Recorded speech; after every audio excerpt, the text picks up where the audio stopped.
Hello guys, welcome to Muskan private ITI। स्वागत है आपका एक बार फिर से बलिया के नंबर 1 ITI में। मैं घनश्याम सर एक बार फिर से आपका स्वागत करता हूं। तो हमने पिछले वीडियो में इलेक्ट्रीशियन के बारे में आपको बताया था कि इलेक्ट्रीशियन क्या होता है, इलेक्ट्रीशियन ट्रेड के बारे में, उसका थ्योरी प्रैक्टिकल जो भी है उसका स्कोप के सब मैंने बताया था। तो चलिए चलते हैं। आज का टॉपिक है एटॉमिक स्ट्रक्चर। ठीक है, एटॉमिक स्ट्रक्चर क्या होता है? एटॉमिक स्ट्रक्चर यानी पदार्थ। सबसे पहले बात करते हैं पदार्थ की। पदार्थ जो होता है 3 भागों में पाया जाता है। पदार्थ को 3 भागों में हम बांटते हैं। पहला होता है सॉलिड, लिक्विड, गैस।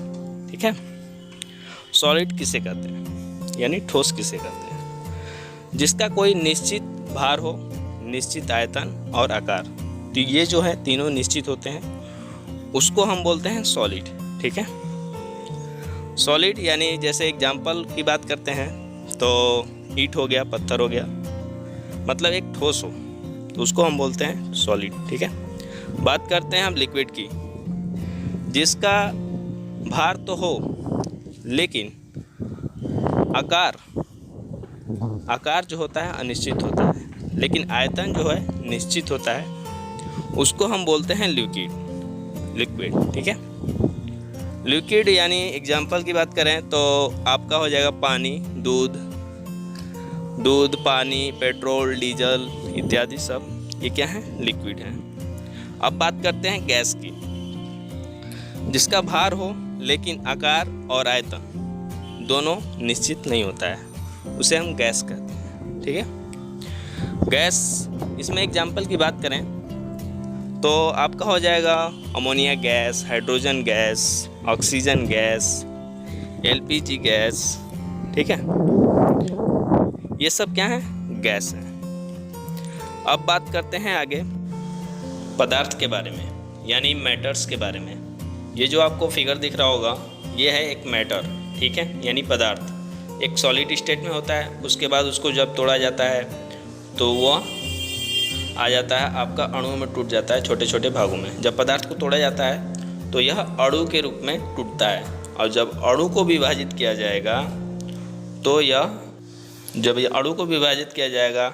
तो वह परमाणु में टूट जाता है। ठीक है, जब पदार्थ को तोड़ेंगे तो अणु में विभाजित होगा, अणु को तोड़ेंगे तो वह परमाणु में विभाजित होगा। परमाणु के अंदर नाभिक होता है और नाभिक में प्रोटॉन और न्यूट्रॉन होते हैं। ठीक है,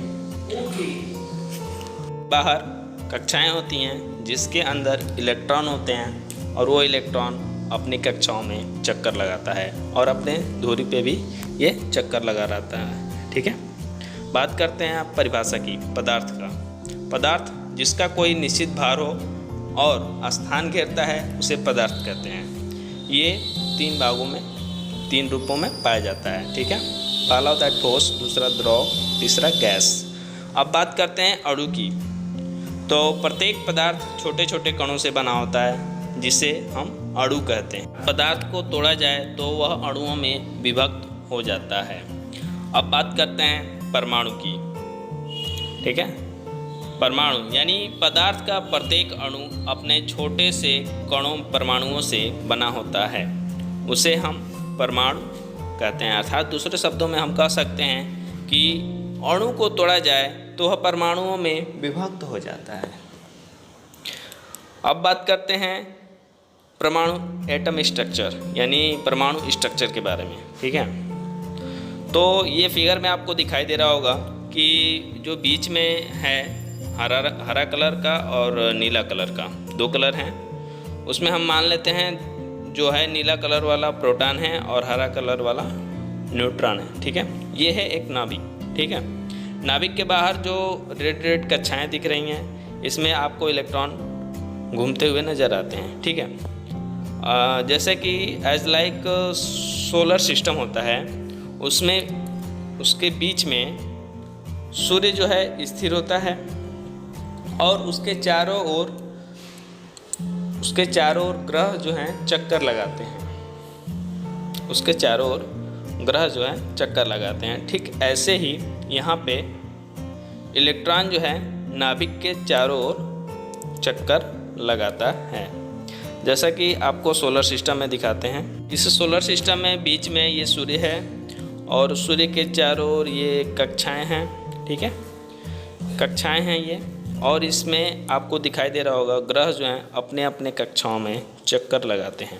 ठीक ऐसे ही आपका एटम का स्ट्रक्चर है, यानी परमाणु का स्ट्रक्चर है, ठीक वैसे ही नाभिक में प्रोटॉन और न्यूट्रॉन दोनों स्थित होते हैं और उसके बाहरी कक्षाओं में इलेक्ट्रॉन चक्कर लगाते हैं, जैसा कि ये सोलर सिस्टम में दिखाया गया है। अब बात करते हैं एक एटॉमिक स्ट्रक्चर, जैसे सिलिकॉन मान लेते हैं एग्जाम्पल, जिसका परमाणु क्रमांक 14 होता है।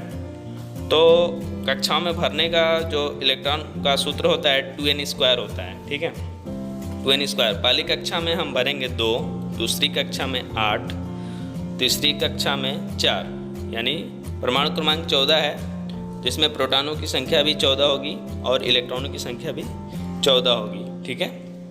तो 14 यानी फर्स्ट कक्षा में इलेक्ट्रॉनों की संख्या 2, दूसरी में 8, तीसरी में 4, तो 2, 8 और 4 हो गया हमारा 14, ठीक है। जो बाहरी कक्षा में दिख रहा है इलेक्ट्रॉन, उसको हम बोलते हैं बैलेंस इलेक्ट्रॉन, ठीक है, बैलेंस इलेक्ट्रॉन है जो बाहरी कक्षा में दिख रहा है, ये है बैलेंस इलेक्ट्रॉन।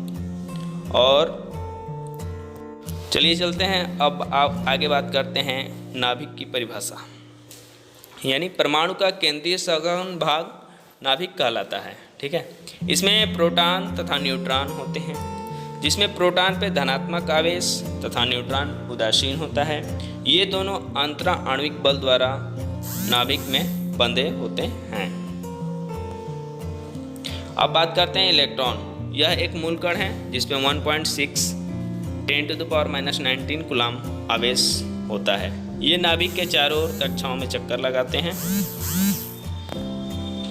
अब बात करते हैं प्रोटॉन। यह वह मूल कण है जिस पे 1.6 10⁻+19 कूलम का आवेश होता है और ये नाभिक के अंदर स्थित होता है, ये कक्षा में चक्कर नहीं लगाता है।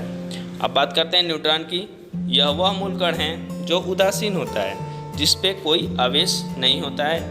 यह भी प्रोटॉन के साथ नाभिक में स्थिर होता है। अब बात करते हैं एक एग्जाम्पल की, जैसे मान लेते हैं लिथियम। लिथियम का परमाणु क्रमांक होता है 3, जिससे इसमें प्रोटॉनों की संख्या हो जाएगी 3 और इलेक्ट्रॉनों की भी संख्या हो जाएगी 3। तो पहली कक्षा में हम भरेंगे इलेक्ट्रॉन 2 और तीसरी कक्षा में इलेक्ट्रॉन 1।